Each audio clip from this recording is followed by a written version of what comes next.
All right. Hello, everyone, and thank you for joining. For those of you that don't know me, my name is Jordana Tobal. I am the broker owner of Premier Listings, and today we're going to talk about 5 ninja tricks. Let me share my screen with you. 5 ninja tricks to convert more leads. Let's get right to it. Okay. So for those of you that are already getting leads, you know that it's easy to ask. When a lead comes in, normally what a lot of agents say is, so tell me what you're looking for.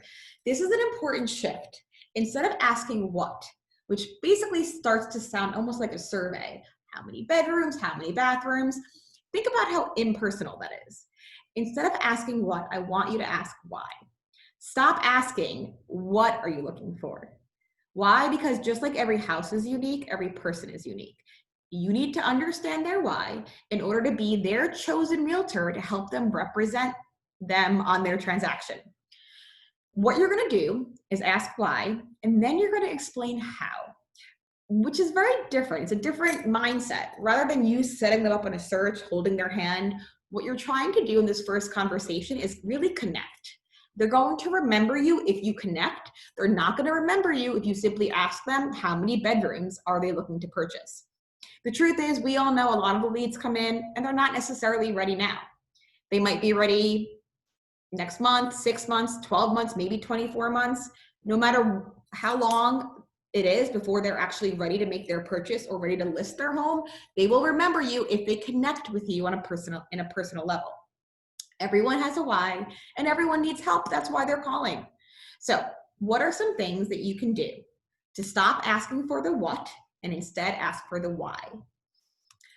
One thing you can do, general questions like, where are you in your home search?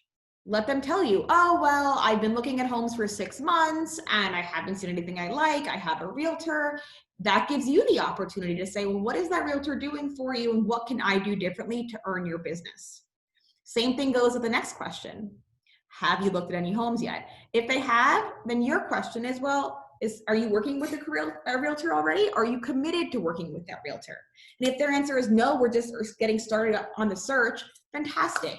You now have an opportunity to build the relationship and give them value so that they choose to work with you. It's a choice. The next question, it's as simple as, so tell me what's going on. When you say, tell me what's going on, that's a pretty open-ended question, and they're going to give you a general answer to that. You're going to continue to ask about the what. Ask about their lives. Do they need a bigger home? Do they need a smaller home? Do they want to reduce their expenses? Once you understand what their why is, you can do that much better of a job of actually solving their why, solving their real estate need, and making sure that you are the one that they call back when they are ready to go. So, ninja trick number 1, focus on the why instead of the what. Ninja trick number 2, your goal, no matter where that lead is in their process, is to out-friend the other realtor. The more they like you, the more likely they are to work with you. If you are their friend, they will be honest. If you're just some person under the line that's going to give them free information, chances are they're going to find a realtor that they actually like to work with. So what you can do, you can build empathy with, you can use empathy and build rapport with that empathy, right? But here's something that's critical. This took me a long time to understand. I don't want you spending that much time on each lead, right? I want you to think about using an egg timer. If they are 6 months or more away, do not talk to them for more than what it would take to boil an egg. About 6 to 9 minutes, depending on how hard you're boiling that egg. If they're less than 6 months, well, absolutely you can spend more time. Other than that, chances are in 12 months and 24 months, things might change in their life. You might be a resource for them today, a free resource, but the truth is that in 24 months from now, something drastic might change in their life and they might not decide to purchase here. And they certainly may not decide to remember you if it's been 24 months, even if you have spent all of that time nurturing that relationship, which is part of why you do need to pay attention to time. You do need to be self-motivated and think about your own pocket and your own goals. The biggest mistake you can make is spending too much time on somebody who is too far away. Again, 6 months or less, go ahead and spend time with them, answer their questions, get to know who they are, outfriend the other realtor. 6 months or more, you can cut it short and say, let me set you up with a search.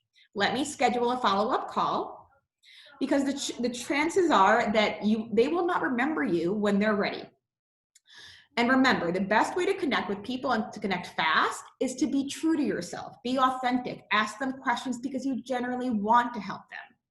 I'm not saying don't know your script, because of course, understanding what to ask is going to be critical. Remember what you want to say, but don't put too much pressure on yourself. Don't get too caught up in the should of what you should be saying. Instead, I want you to listen to them. I want you to build a genuine connection. If you genuinely have something in common that connects you, which all of us do, it's the human condition, right? If you have that connection, they are that much more likely to call you back and to want to work with you, to answer your texts and your phone calls and your emails. So remember that. That's critical to this. The third ninja trick. I don't want you going through the motions. I want you focused on the outcomes. Here in this office at Premier Listings, we have a database of, I think it's up to 26,000 leads right now. Buyers and sellers that we've purchased at some point, right? My agents, some of them make as many as 500-600 calls per week. That's fantastic. I love those numbers, but do those numbers really matter if you're not getting the outcomes that you want? If you're not getting enormous numbers of appointments and showings? You have to focus on your outcome, and you have to focus on making little goals so you feel yourself getting closer. If you decide to make 50 calls in let's say a 1-day period, how many appointments will you get after those 50 calls are made? Set up that goal for yourself. Don't show up every day just to be busy. I want you to show up to be productive. I like the idea of even putting a little Post-it note on your screen and asking yourself, am I truly helping my clients today? Think about, what are you actually doing to connect? Now, with all of that being said, you're going to focus on your outcomes, but you're also going to understand life is busy. And your mindset has to be that you are going to be pulled in various directions. Things are going to happen. You're going to forget your cell phone at home. You're going to spill some coffee, whatever it might be. You have to kind of expect that and know that no matter what, you are still going to focus on the outcome of however many calls you make. If you don't end up focusing on the outcome, my concern, and so many realtors do this, they spend so much time doing the busy work, not the work that's actually going to produce the dollars that they actually need, right? Okay. Ninja trick number 4. Like I said, in ninja trick number 2, I think, yes, you're going to be their friend, but you're also going to be their leader. This is very different, right? You are the one earning a paycheck. You are the professional. It's a seemingly friendly, casual interaction, but we all know there's a huge commission on the other end of that. So I certainly don't want to make that casual. I want to be their leader. And I want you to be their leader as far as taking control of what they're going to do at their next step. So let's assume they say that their time frame is 6 months and they don't need to talk to you right now. Well, you are going to be the leader and say, actually, you do need to talk to me right now. Now is when we should start to get to know each other, because it can take as long as 6 months to find that right home. Get them excited. Be their friend, but make sure you are the one showing them what to do. The ball needs to be in your court at all times. So a lead might call me and say, you know, Jordana, I'm not ready to talk to you right now. I'm not going to buy until December or whatever month it might be. Okay. I'm going to say to them, I totally understand that. However, this is what I'm going to ask you to do, and ask them. And I would say in that case, I'm going to email you some homes. I'm going to ask that you reply to me and let me know which of these homes is your style. So that way, when we do get closer, I know what homes you are attracted to, what homes appeal to you. Or I might say to somebody, I know you want to buy next month. You've got to get ready with that lender right now. So here's what I'm going to ask you to do. I'm going to ask you to call so-and-so or speak to your lender tomorrow. You've got to be that leader and take charge, lead them to the next step. Also, while you're doing all that, be careful not to miss the opportunity. I've heard and seen so many agents spend so much time being people's friends without ever taking charge.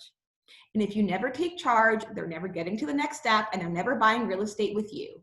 Instead, they might have a neighbor that is a realtor that takes charge and says, hey, Mr. Buyer, I saw this property. I know you're working with your friend. Let me show this property to you. And next thing you know, that property is their dream property. And that neighbor, who's also a realtor who took charge, is the one that's going to benefit, right? That's what we don't want to happen, which is exactly why you have to take charge. You have to be a leader in any interaction with a lead. Now, while you're going to understand everything about what is happening in their world, you're also going to make sure it's clear that they know that you are on their side. You want to tell them stories. Tell them about other clients to help them understand what it's like so that they don't have to ask you the question. It's kind of an uncomfortable question for a buyer lead who might live somewhere else, another country or city or state. It's a hard question for them to say, oh, by the way, do I pay you? So instead of having it be uncomfortable, tell them a story. Tell them about, just last month, I helped a client. The client and I did lots of work together. Because the seller paid my commission, I was able to make sure I got the buyer the best deal. In that case, you're telling them a story. Tell them the story of, this is what's going to happen. I'm going to email you homes. You're going to tell me which ones you like best. And then I'm going to set up showings so we can narrow down the options. You're telling them the story and helping them prepare in their mind for what's going to come next. So you're not actually making it too difficult for them, but you're educating them in a kind of a subtle way. The other story you can tell them, which is another way of also sharing your value, as a real estate professional, you must have title companies, attorney partners, your broker who is able to give advice and guide them through their transaction. You need to tell them that. Explain to them that you are their resource and you are going to make sure the transaction goes smoothly. When you say that to them, they immediately will feel more comfortable. They'll understand and be a little bit less scared about how this is going to work, and they will be more likely to work with you. Now, with that being said, have you ever thought about how many people it takes or how many people are involved in a real estate transaction, right? If you tell your leads this, again, they're going to say, wow, I never thought of that. I better work with a realtor. The answer is 52. Okay, that's from the National Association of Realtors. We all know there are lenders, there are processors, there are appraisers, title agents, title attorneys, inspectors. I mean, there's a lot going on, right? Part of the story that you're telling them is you're telling them this. You're telling that buyer, listen, there's a lot going on in a transaction. My job is going to be to save you money, protect your interests, and make sure that this transaction goes smoothly by keeping those 52 people together, kind of like herding cats. You want to get everyone together, and that's your job. And you tell that client that, they're thinking to themselves, oh God, that's a lot of work. I don't even know what to do. And they're going to start to understand that they need you in this transaction. This is a great one. For those of you that maybe are newer, I know a lot of times newer agents often have a challenge when they set up appointments. The clients may not show, okay? There's various reasons for that. One of those reasons might be the amount of confidence that that newer agent is using.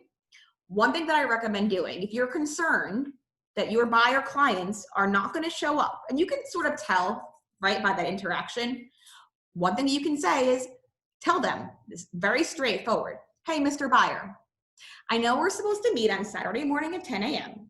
I'm very much looking forward to it. I have to ask you a favor. I'm going to do a lot of research. I'm going to prepare for our meeting on Saturday. And if for any reason you can't make it, would you please let me know? What you're doing is you're addressing the elephant in the room, which is that you are worried that they're not going to show up, right? When you explain to that individual that you are taking it seriously, I promise you, they will take it seriously in turn. Other ninjas, those are my 5 ninja tricks. I've got a couple other extras in there for you that I think are really awesome. A lot of times you'll talk to somebody and they might not be ready to share with you their why, and they just want to get you off the phone. So they might say to you, you know what, I'm just looking. Here's what you can say in response. Rather than saying, okay, no problem, good luck with your search, take care. right? That's not a response that's going to get you anywhere with that individual, right? So instead, ask these questions.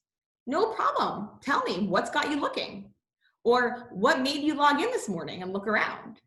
They're looking for something. Keep asking those questions to get it figured out. Do not say, no problem, enjoy looking around online. Instead say, what is it that you're looking for? What's got you looking? And that way you can answer those questions and get in front of it, right?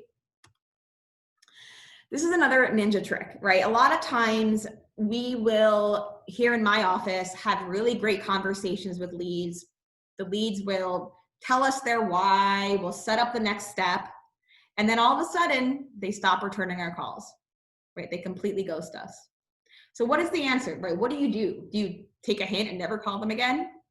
Absolutely not. We are professionals and we're getting paid. You don't just walk away. Instead, what you do is you call them 12 times. Now, if they call you, if they answer the phone on attempt number 3 and they say, please stop calling, then of course you stop. But the goal is continue to call them. Eventually, they will see that you're going to be persistent and they will tell you what's going on. They will say to you, thank you for calling, but we're going to wait another month or whatever else it might be. But the key here is just like everything else in real estate, you've got to be persistent. Okay, this is my last trick of the day, right? When you are working with your buyer and seller leads, right?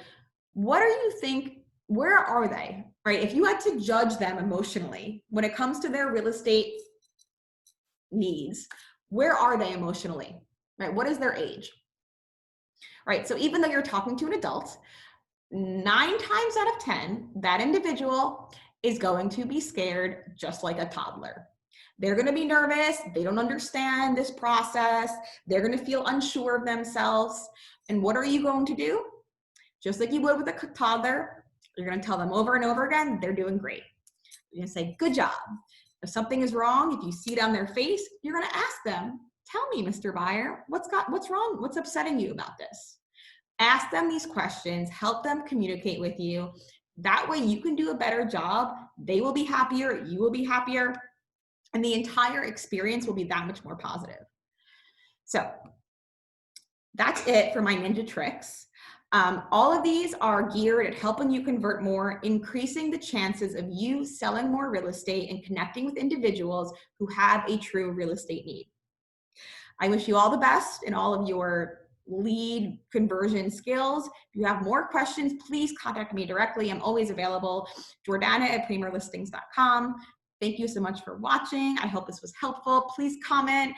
Let me know what you think and make it a great day. Take care.